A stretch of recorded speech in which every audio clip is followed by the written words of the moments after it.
Germany has one of the richest and most celebrated automotive industries, but some cars are a little more special. Let's count down the 10 greatest German cars ever made. First on the list is the Mercedes-Benz SSK Roadster. It's 1928. Everyone's driving around in what looks like a motorized horse carriage. And then, boom, Mercedes drops this beast. The SSK had a 7.1-liter inline-6 engine. Now, to put that into perspective, that's a bigger engine than what you find in many modern trucks today. And it was making about 140 horsepower back then. It might not sound like that much in 2024, but in the late 1920s, that was like going from a cozy Sunday drive to the Monaco Grand Prix.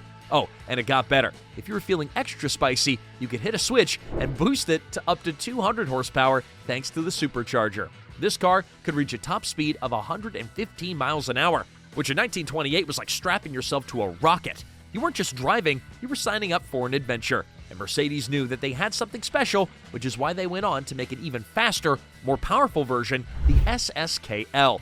We're talking 240 horsepower, lighter by over 400 pounds, and speeds of up to 146 miles an hour. Number 2, the Porsche 550 Spider. A sleek, aerodynamic little roadster weighing just 1,300 pounds, Porsche stripped it down to the essentials, and every part of it was engineered to squeeze out every last bit of performance. Under the hood was a tiny 1.5-liter air-cooled engine, putting out 135 horsepower. Now, not impressive by today's standards, but back then, that was like turning a feather into a rocket.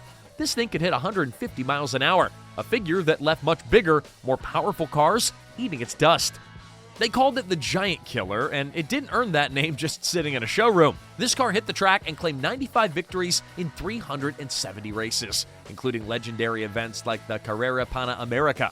It was David against a field full of Goliaths, and the 550 Spider didn't just compete, it dominated.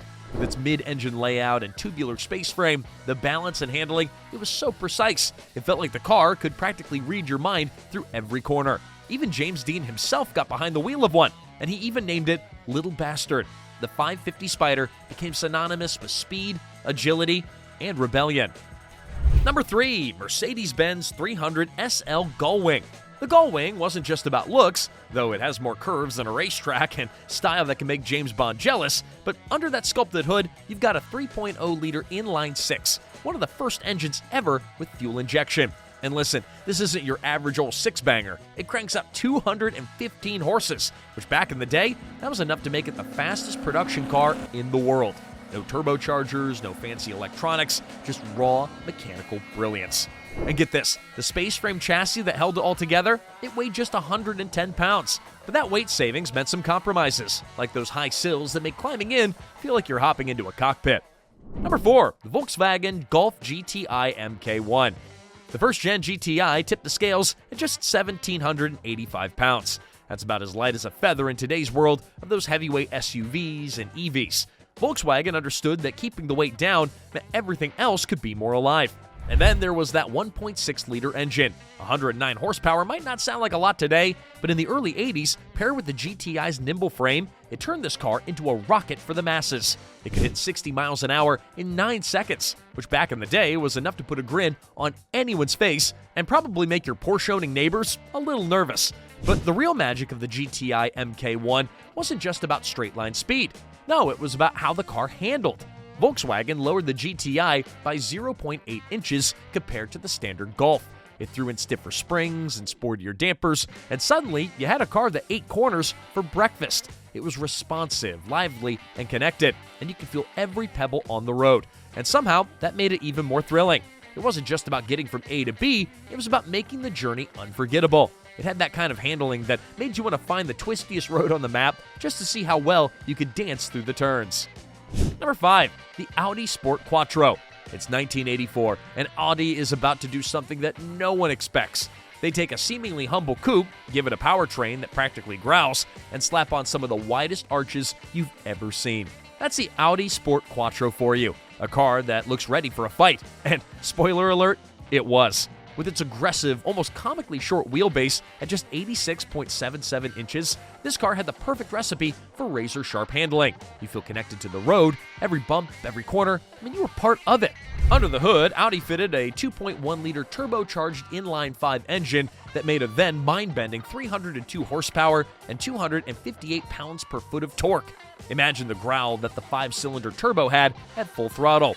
This car wasn't just quick for its time, it was blisteringly fast, hitting 0 to 60 in 4.8 seconds. And let me tell you, back in the 80s, that was the kind of speed that would leave your buddy's Porsche in the dust.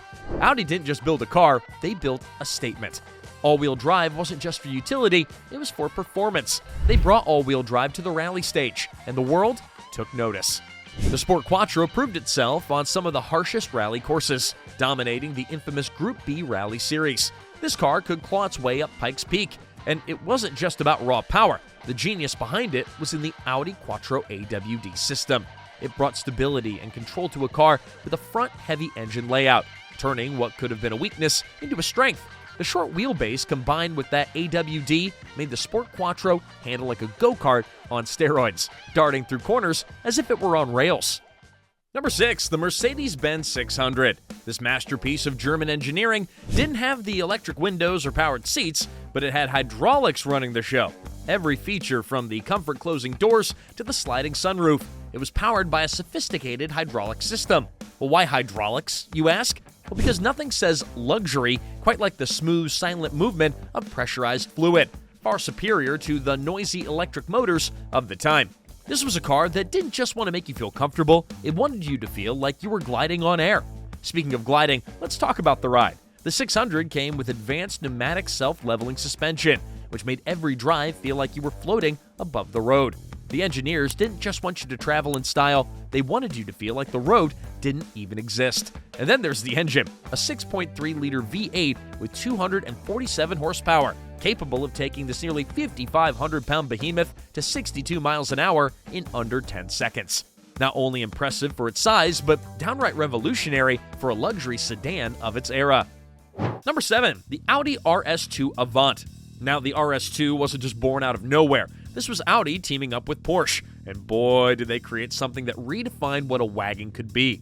Porsche engineers took the regular Audi 80 Avant and turned it into an absolute beast. They gave it wheels, tires, and brakes straight from the Porsche 968 Club Sport, and then boosted that 2.2-liter inline-5 with a massive Triple K turbocharger and an intercooler, turning it into a 311-horsepower powerhouse. But here's what made the RS2 truly legendary. It's its performance. This thing could hit 62 miles an hour in 5.4 seconds and keep pushing until it reached the top speed of 163 miles an hour. To put that into perspective, those numbers were in the same league as the Ferrari 348 Spider at the time. And let's not forget, this is a station wagon, a family car. Even crazier, it was faster to 30 miles an hour than the McLaren F1, thanks to that famous Quattro all-wheel drive system. Imagine being in the mid-90s, pulling up to a supercar at a light and beating it off the line in a wagon. Number 8, the Porsche 959. Launched in 1986, the Porsche 959 wasn't just fast, it was an encyclopedia of groundbreaking technology. First off, this was the car that introduced the world to sequential turbocharging. That's right, Porsche said, why settle for one turbo when you can have two working in perfect harmony?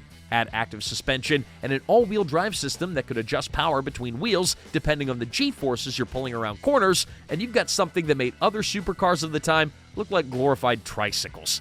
This thing was powered by a 2.85-liter twin-turbo flat-six that produced 444 horsepower, and you better believe that's a lot, especially back in the 80s. 0 to 60, a blistering 3.6 seconds. And it didn't stop there. This beauty could keep going all the way to 193 miles an hour. That's faster than your first breakup, my friends. Unlike its rival, the Ferrari F40, which was a raw, stripped-down thrill ride, the 959 offered luxury, adjustable suspension, tire pressure sensors, and even hollow magnesium wheels. This car was a tech geek's dream. Number 9, the BMW E46 M3 CSL. Let's start with the heart of the beast, the 3.2-liter naturally aspirated straight-six engine. This isn't just any engine. This is the S54, an absolute masterpiece that revs all the way up to 7,900 RPM. And you don't just get power, you get 360 horses that don't simply drag you forward, they surge with smoothness that makes you feel like the car is an extension of you. Peak torque hits at 4,900 RPM. And that is where the real magic happens. You gotta work for it, and the reward is an experience that's visceral. Like every ounce of power is coming straight from your soul to the wheels. And then there's the carbon fiber intake. It's not just there to look pretty, although it does that too. This intake lets the engine gulp air like a marathon runner, giving you that perfect mix of power and sound. Oh, and what a sound it is. When you hit that throttle, the induction noise makes it feel like you've unleashed something primal, something that's both controlled but wild. It's the kind of roar that doesn't just fill your ears, it fills your entire being. And that's the kind of sound that makes you take the long way home every single time. The E46 M3 CSL, it's not just about raw power though. Let's talk about handling. This thing sticks to the road like it's got something to prove. BMW didn't just slap on a stiff suspension and call it a day. No, they gave it specially tuned coilovers and reduced the weight with a carbon fiber roof, a lightweight trunk floor, and even thinner glass.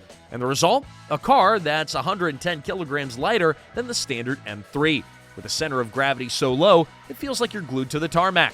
You take a corner in this thing, and it's not just driving, it's dancing. The balance, the feedback, the confidence it gives you, it's what makes this car an absolute masterpiece. Number 10, the Porsche 911. It all started way back in the 60s when Ferdinand Porsche, fresh off his success of the VW Beetle, decided it was time to build a sports car for the ages. Boy, did they deliver. The 911 debuted in 1963, and it's been redefining what a sports car should be ever since. Imagine taking a 130 horsepower flat six and throwing it into a body that's as aerodynamic as it is timeless. That's how you make history. And as for the driving experience, let's just say it's the kind of tail-happy, white-knuckle thrill that separates real drivers from the rest. So tell me, which is your favorite 911 generation? Are you an air-cooled purist, or are you all in on the tech-heavy new kits? Let me know in the comments, and while you're at it, hit that like button. We'll see you in our next video.